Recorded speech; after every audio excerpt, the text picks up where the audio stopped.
Hey everyone, welcome to the Cynical Centrist podcast for June 29th, 2019. I am the Cynical Centrist. I have no script today. I only have like a few little bits of notes. I'm only going to talk about one thing today because really it's the only thing worth talking about, and that is the presidential debates, the Democratic primary presidential debates over at MSNBC on Wednesday and Thursday nights. Now, the reason why I don't have a script is because I actually wasn't planning on doing this review because, honestly, this was a very depressing experience for me to see these debates, and especially the way that my candidate was treated in MSNBC, and I'll go over that later on. But I am going to say that this was, of all the presidential debates I have ever seen, primary, general, otherwise, this is by far the worst that I have seen, at least in my lifetime.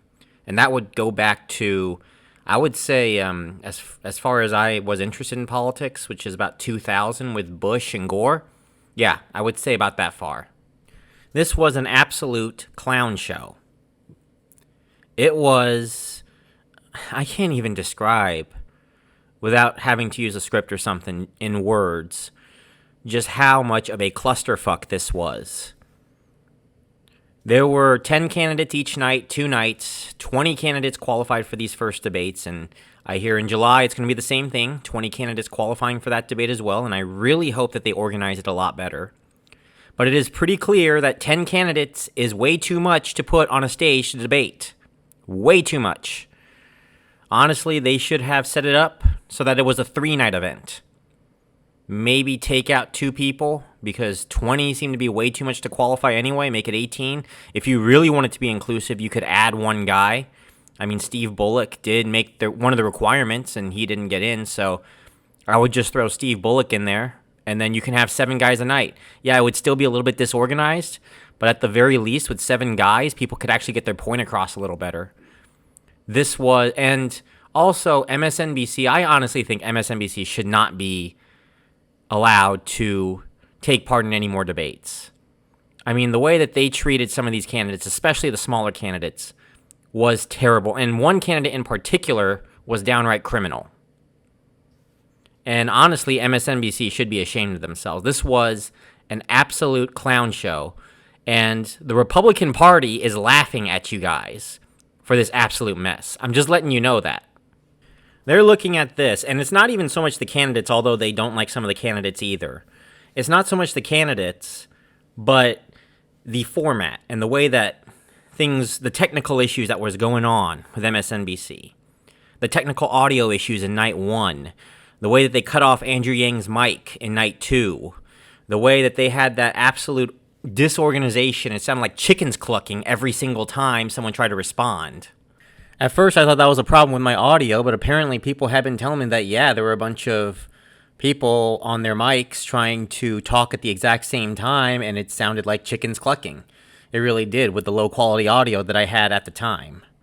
I'm just going to go ahead and talk about the winners and losers of each night of the debate. We're going to start with night 1. Obvious loser of the debate, Beto O'Rourke. And like I said, there were some funny moments, and early on, there was this one really funny moment where Beto O'Rourke makes his opening statement, and halfway through, he starts speaking in Spanish. And Cory Booker and Elizabeth Warren, you can see them on the side. They're just looking at him like, "The fuck, bro? What you doing?" And it's just hilarious to watch in that sense. And my first comment on that was, is Beto seriously speaking Spanish? I mean, I get what he's trying to do. He's trying to pander to the Hispanic voter, but it looked really, really, really unprofessional. And the way that he just kind of switched to Spanish suddenly for no reason just seemed really off. Like, Cory Booker had the same problem later on, but he only did it once. And Castro did switch to Spanish, but he did it at the proper times to do it. And I'm assuming since he is the only Hispanic candidate that it looks better on him, but at the same time, he actually knew when to switch to Spanish and when not to with that different tone that he had. With Beto, he just came off looking absolutely like he's just pandering to the Hispanic vote, and no one was buying it. And honestly, that's the reason why my Bubble Watch, I actually have him. I had him from should be in, and now I put him back down to the bubble. And I've actually moved Booker up to should be in, but we'll see what happens there. I'm still waiting on the results of the first polls, which shouldn't even come out till Monday or Tuesday. That's the first post-debate polls to see how that looks. But for right now, that's where I got them on my bubble watch. Beto O'Rourke, absolute loser. Second big loser of the night, John Delaney. Speaking of that, shout out to Delaney's dogs. How y'all doing?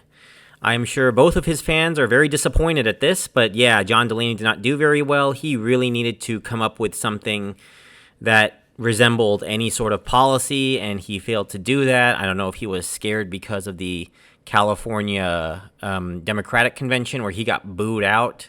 I think between him and Hickenlooper, I forgot which one said that Medicare for all is bad policy and socialism doesn't work. I think Delaney was the one that said socialism doesn't work or something like that. So, yeah, there you go. He was polling at like negative 1%, and he'll drop to negative 1.5%. I don't know. He has 25,000 followers on Twitter. I have friends who have YouTube channels with followers that have more than that. I'm just saying. Look, if you're a presidential candidate and you do not have at this point at least 100,000 followers on Twitter, just go. Just get out, please. You're not going to win. You don't have a chance. I mean, unless, of course, you did qualify for these debates and you broke out, which, by the way, none of the smaller guys really did break out, unless you count Julian Castro as a breakout, but we're going to get to him. But yeah, that's John Delaney, big loser. Third big loser, MSNBC's audio issues. So what happened was that there was a bunch of candidates that couldn't hear at the start of the second half because I think their mics was cut off or something, and then they went to a 4-minute commercial break. 4 minutes to get the technical bugs fixed. They've been having technical issues also in night 2 as well, but we'll get to that after the first break. I'm just, yeah, you can tell, like, my mood is a lot more sour than normally is. And I try to normally be upbeat and all that. I know I'm called the Cynical Centrist, but you guys all know I try to be upbeat and be like, hey, what you going? You know, I'm the Cynical Centrist. Let's see what's on the news today. But this debate just sucked the soul out of me. Like I said, I almost didn't do this. I really didn't. But enough of me complaining about this bullshit. Let's move on to the winners. So the winners of night 1. At the very top, I think Elizabeth Warren won the debate. It wasn't a very clear-cut win for her. There was a couple other breakouts, but I will say that Elizabeth Warren, basically all she had to do was stay the course, and she had this one won. There wasn't really anyone that was going to absolutely break out and, like, jump her. She did a really good job with her policies and explaining what her policies were, and she did get plenty of airtime, and she clearly looked like a frontrunner. So Elizabeth Warren, good job. Second was Julian Castro. Like I said, Julian Castro was very smart. The only thing about Julian Castro that was a little bit iffy was when he started talking about abortion rights for transgender women. Now, I'm not quite sure if transgender women I could be completely wrong, all right, on this. I don't really keep track of these things on current events when it comes to abortion because, like I said, I'm a little bit shady on that stuff, and I don't know about, abortion rights, for transgender women anyway. I'm not quite sure if transgender women are able to give birth yet, unless he's talking about, there are a couple, female to males that I believe can give birth or still are able to give birth. I don't know if he was talking about that. But that felt a little bit iffy. It did feel like it was sort of pandering to the LGBTs, but overall, he definitely felt like that he was authentic. He felt like he was able to speak to his crowd, and he definitely felt like that he was telling people what they wanted to hear for the most part. So Julian Castro, great job. I have him moved up actually all the way from work to do, all the way to the right side of the bubble because of this. Partially because of this and because of what happened with night 2. So, yeah, good job, Julian Castro. Third is going to surprise some of you guys, especially if you live in New York City, Bill de Blasio. A lot of people have been telling me this is not the Bill de Blasio that is running New York City. This is the Bill de Blasio that is running for a election, basically. He's running an election. And Bill de Blasio had made all these great promises and had been telling people, we have to fight, we have to do that. And he sounded like a true progressive. He sounded like what progressives really was looking for in a candidate. which is funny because many of them absolutely hate him. And many, especially in New York, absolutely hate him. I believe he went in with he was the only guy that had a net negative unfavorable rating when he came out.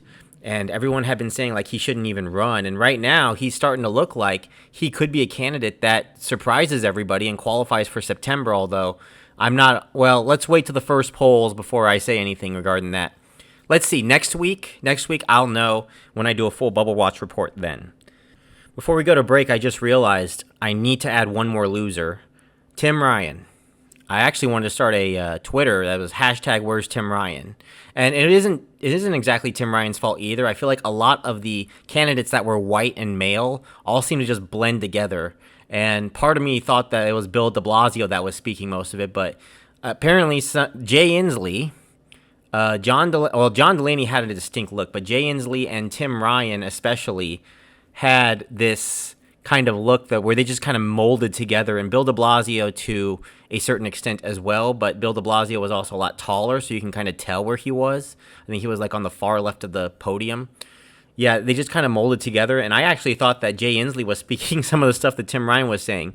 I know one guy commented or tweeted that they should have had name tags, so that way we knew who they were, because a lot of the people that were watching the debate tonight didn't even know who half the candidates were, and I kind of agree with that. So that's just something to think about for the debates in CNN maybe down the line. All right, we're going to talk about night 2. A lot more to talk about on that one when we get back.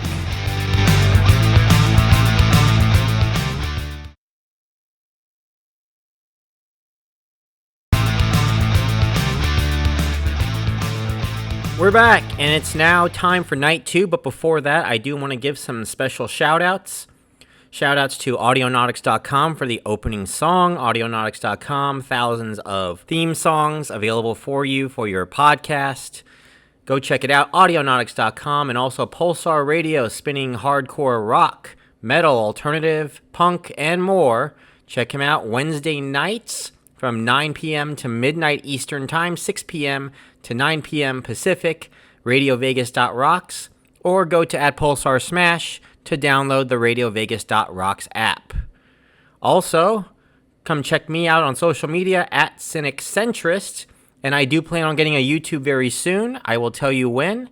And remember, if I'm not pissing you off, I'm not doing my job. All right, night 2. Oh boy, I thought night 1 was depressing, and then we got to night 2, and night 2 became even more of a clown show. It started better than night 1. It started a little bit more organized, but as the night progressed, it just became an absolute mess. There were a lot more losers and a lot fewer winners in this one, at least to me anyway. I counted, I would say, 2 winners and 7 losers. Well, 6 losers, I'm going to say, in this. Yeah, I'll go with 6 losers. Technically, there's 5 really big ones, but one of the losers technically was not his fault. And I'll get to him, but first, I do want to go with what I wrote in my notes. The first big loser, John Hickenlooper, C. John Delaney. That's pretty much all I can say. Another shout out to Delaney's dogs. Woof, woof. And that is enough pandering to the 0.0000000000001% demographic. Moving on. Now, this one, I'm going to be honest with you guys, I only have as a loser because virtually every analyst has her down as a loser. But, okay, it's Marianne Williamson. And I know a lot of people gave me some flack on Thursday night because I ranked her 6th out of 10. And a lot of people were asking me, why did you rank her so high? And a lot of that is because of the preachiness that she had and a lot of these speeches. I think the only policy she mentioned was slave reparations all night. At least that was the only one I could pay attention to anyways, other than her talking about love. But I think it was that closing speech that got everyone, where she talked about that she's going to meet Trump out on that field in the general election. And she said she's going to counter his hate with love, and she promises him that love will win. And it sounded so much like one of those, look, I am a sucker for big, dramatic closing speeches, okay? I can't help it, all right?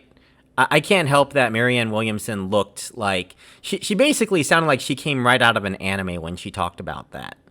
And I think there were a couple people that mentioned that too. And there's this one there's one Twitter account that actually took her closing speech, or at least 36 seconds of it. I think it was 30 seconds, but the last 30 seconds of her closing speech, and put it to the background music of Twin Peaks, and it is just absolutely beautiful. And it had that kind of soap opera vibe with it as well.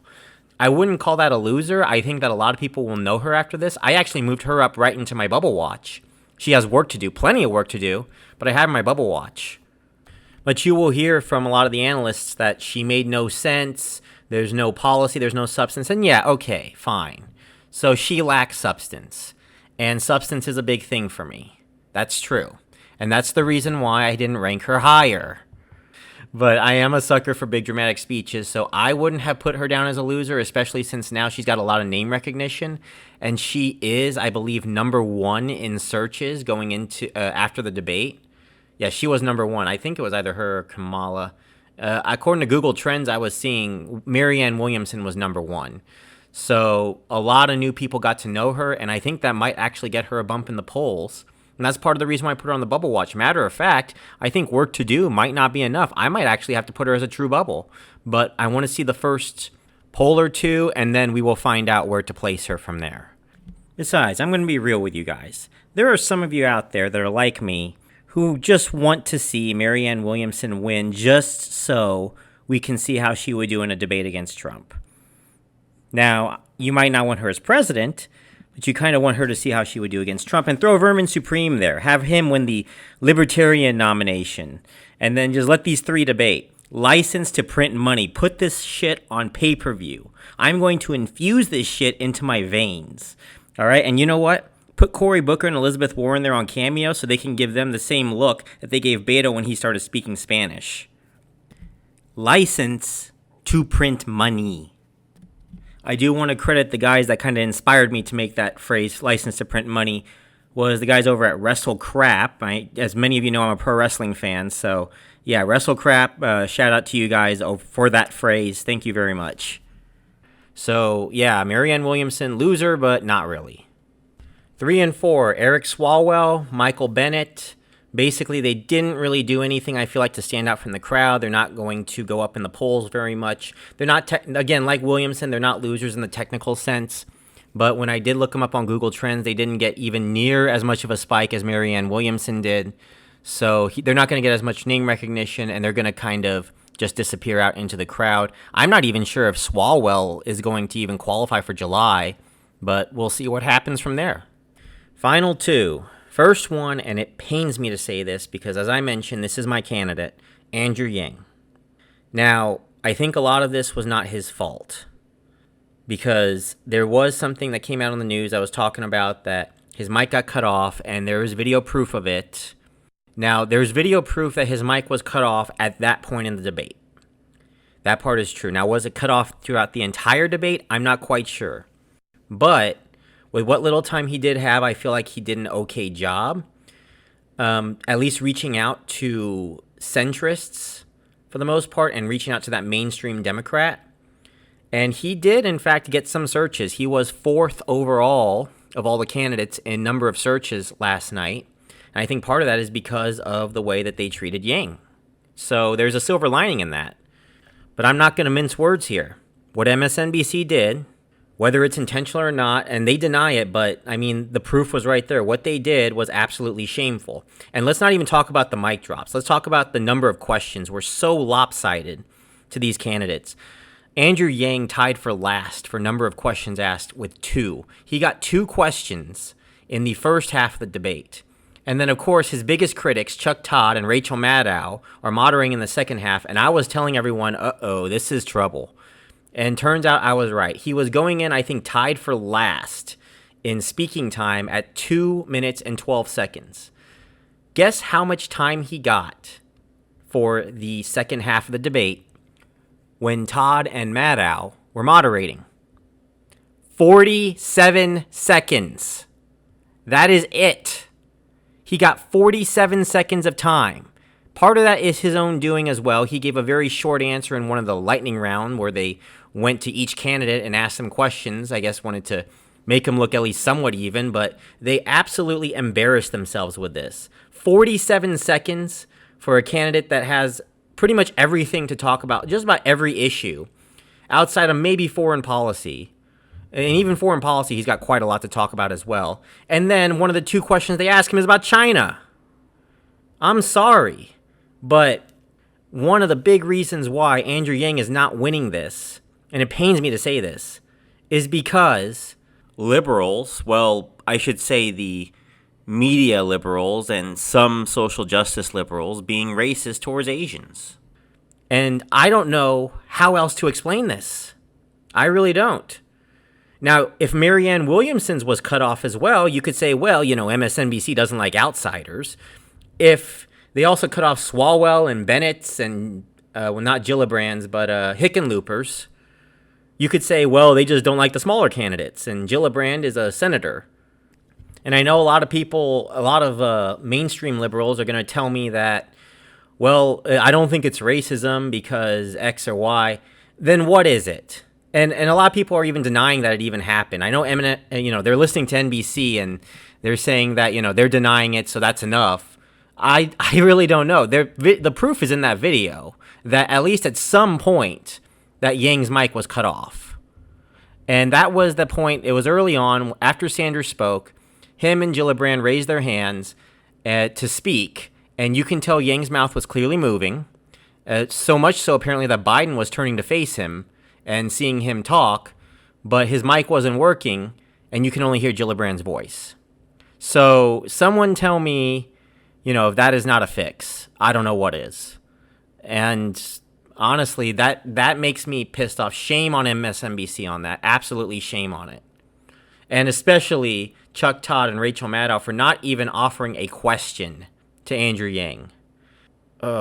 Well, July debates, like I said, it's not the complete end of the world, but I did move Yang down to true bubble from the right side of the bubble. I might actually have to move him down another step depending on how the polls look, but it is not looking good right now. The only piece of good news with this is that CNN is moderating the July debates, and they seem to be giving him a lot more airtime, and they have a little bit more positivity towards him, so I can see them being a lot more fair. So if he flubs again, it's completely his fault. This time, I think, is going to be a format where he understands the format now, and this is his chance to shine. So if he wants to shine, this will be his probably one and only chance to do it. So, but for this, I have to give Andrew Yang a loser spot. And this might have very well knocked him out of the presidential race. I knew something like this was going to happen. I just am surprised the way that it happened. Anyway. Final loser, coinciding with the first winner as well. First, the final loser, and probably the biggest loser of them all because he had the most to lose. The frontrunner, Joe Biden, absolutely got wrecked. And the person who wrecked him was Kamala Harris. Now, I had mentioned on the podcast before that night 2 was going to be stacked, and it was going to be definitely a trap for Joe Biden, especially since there were 5 candidates there. Any of those could have taken him down through speaking ability, facts, intelligence, something. And one of those 5 was Kamala Harris. There was also Bernie Sanders, Pete Buttigieg, Marianne Williamson, and Andrew Yang as well. And I felt like that if any one of these 5 or all 5 could gang up together to take down Biden, then they will have a pretty good chance at blowing this race wide open. Turns out Kamala Harris did not need any of the other 4. She did it by herself. And she did it with this one 30-second segment. And I have the quote right here, and I'm going to read it to you guys. Kamala Harris said, "It's personal, and it was hurtful to hear you talk about the reputations of 2 United States senators who built their reputations and career on the segregation of race in this country. It was not only that, but you also worked with them to oppose busing. There was a little girl in California who was part of the second class to integrate her public schools, and she was bused to school every day. That little girl was me. So I will tell you that on this subject, it cannot be an intellectual debate among Democrats. We have to take it seriously. We have to act swiftly." Wow. That was, that at that point, she won the debate. No doubt about it. Out of all 10, she won the debate. She did exactly what the other candidates were supposed to do that night, but especially the other top 4 candidates that were on the podium, the other 4, second through fifth, and Marianne Williamson were promising to do at least, and that was take down Biden. Objective complete. Good job, Kamala Harris. And Kamala Harris is the big winner, and I expect her to start rising in the polls. I even expect some of the smart money to start coming back to Kamala Harris. That's how much I think that this is going to help her. And we will find out on those first polls. I have moved her up to a lock. Now, Biden, no matter what, was going to be a lock. He was the front runner. He's not going to lose enough where he's going to drop down here. I mean, to be in the should be in column, you have to be, I would say, around 3% by July to be in the should be in column. I mean, Buttigieg is going to likely become a lock very soon, too. So that's pretty much set up for people like Beto O'Rourke, Cory Booker, possibly Andrew Yang, if he can keep this up. I don't know. Now, I did hear that he did get his first poll. I guess a state poll qualifies. He did get his first 2%, saying, he got 5% in Maine. But I'm not quite sure how those polls. We'll talk about that next week. Enough of that. But yeah, she was one of the big winners. And the other one, of course, staying solid, Bernie Sanders, because everybody was following his policy positions. But hey, you got to go with the OG with this. And he was very solid on the debate stage last night. And, well, I'm saying last night. At the time of this recording, it's Friday at the time of this recording. So Thursday night. I don't think he's going to go up or down in the polls. I don't think this is going to affect it too much. The only thing is that will Kamala Harris take second place from him? That's the only thing that I'm thinking about right now. And especially since Kamala Harris did end up getting the most searches, second most searches next to Marianne Williamson last night because of that comment that she made, which was absolutely well done. Oh, I'm sorry, no. The trends were saying that she actually did get the most searches. Marianne Williamson was second. All right. So I apologize for that. Like I said, off the cuff. I have this scripted, but because I promised, there you go. So those were the 2 winners. Buttigieg, Gillibrand did okay for what they are. They're probably going to remain where they are. Gillibrand might get a slight bump. I'm not sure, but we'll see what happens, like I said, on the first polls. And that was the debates. Overall, this should have been a 3-night debate. That was my first thought. Should have put 7 candidates in each debate, and I mentioned that early on. The audio issues definitely did not help, but more so, especially that second night. You know what? I really didn't think too much of Rachel Maddow. I thought that, she was at least somewhat down the line, but after seeing what her and Chuck Todd had done to Andrew Yang, I got to say that I absolutely will not be watching the Rachel Maddow show anymore. I guess it's not for me. It's not for centrists like me. It's for the uber liberal resistors right now. So, and look, I got nothing against resistors, obviously. We're on the same side at the end of the day. But I will say this. With Rachel Maddow, I have absolutely no respect for her for what she did here. And to be honest, she could have pulled a bunch of Asians, especially Asian men, to turn Republican. Rachel Maddow is basically just a left-wing version of Sean Hannity. That's all I'm going to say. She might not be well, you know what? I was going to say she might not be as crazy, but I guess crazy kind of shows off in different ways. She might not be as blunt as Sean Hannity. But you know what? Conservatives have a tendency to be blunt, and liberals have a tendency to be subtle when they try to pull certain tricks, political tricks, if you know what I mean. As I mentioned on my last podcast, they tend to be a lot more subtle about everything. It's not just the racism. It's about everything, like political tricks. And all I'm going to say is this. Please give candidates a fair shake this time around. You're kind of doing the same thing with Bernie as well. Please give these anti-establishment outsider candidates the same treatment that you would give the insider candidates. Because if you don't, you're going to be shooting yourself in the foot again like you did in 2016. And this should be technically even easier this time around. You should have an easier time facing Trump because there are people absolutely sick of what he's doing, absolutely sick of his behavior. And I get it, all right? You're going to do it to Andrew Yang, whatever, right? It's 1% of the audience. It's not that big of a deal. Or is it? What if that 1% had turned away and decided to vote for Trump? Put it this way. In 2016, Hillary Clinton lost to Donald Trump in Pennsylvania by 50,000 votes. She lost to Donald Trump in Wisconsin by 25,000 votes. She lost to Donald Trump in Michigan by 10,000 votes. And you know that a lot of those votes, and I know a lot of people are saying, oh, racism. In the Midwest, Rust Belt, those are people that would have voted for Sanders in a heartbeat. You could have won those states easily. But you decided to vote for Hillary Clinton and the DNC. Well, I'm sorry, the party chose it for you. I can't really blame the voters too much. But the party chose it for you. And look at the fate that you got.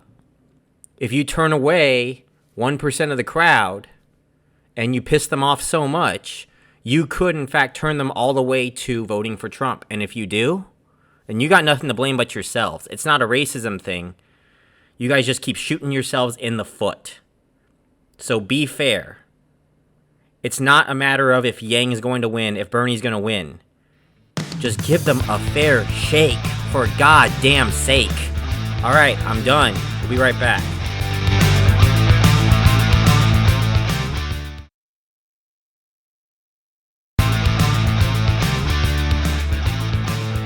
I'm going to finish up with this one funny article because I need to feel a lot better right now. And this is coming out of Alabama. So you're probably wondering what's going to make me laugh out of Alabama. Well, pretty much everything. But let's talk about an Alabama car dealership giving away Bibles, American flags, and shotguns to customers who purchase any new or used vehicle throughout July. In an appeal to patriotism, a car dealership in Alabama is giving away Bibles, flags, and guns for a 4th of July special. From now until July 31st, Chatham Ford will offer customers a Bible, American flag, and a gift certificate for a 12-gauge shotgun when they purchase any new or used vehicle. Now, that's what I actually had on my notes. I just put down under notes, just one line. It said, talk about the Alabama car dealership promotion for Bibles, guns, and an American flag. And I was just laughing at this at first. And apparently there is an update now that they have changed that gift certificate so it's not specifically for a shotgun anymore. So I'm not quite sure what that means. I guess Ford kind of just stepped in and said, no, you can't do this. And there's actually people that it actually got some backfire. There are some people on Twitter saying that they're not going to buy a Ford ever again because of their anti-gun policy, which in itself is absolutely hilarious. Look, guys, all right? They can do whatever they want, but I'm just going to say this. Bible and a flag, really? Like, I can get flags for free in the 4th of July. I still have a flag hanging in the backseat of my car from last year's 4th of July parade that I went to. And Bibles, shoot, you can get Bibles anywhere. Where do you want to get a Bible? I get free Bibles all the time at churches, so especially in Alabama of all places? Come on now. There's probably Bibles falling on the floor that you can just pick it up and start reading. Anyway, that's it for this show. If you want to check me out, come fight me at Twitter, bruh, at Cynical Centrist. Also, I will be a part of a panel for the Hill of Roses podcast. I will talk about that next week. And I will see you all next week. Bye, everybody.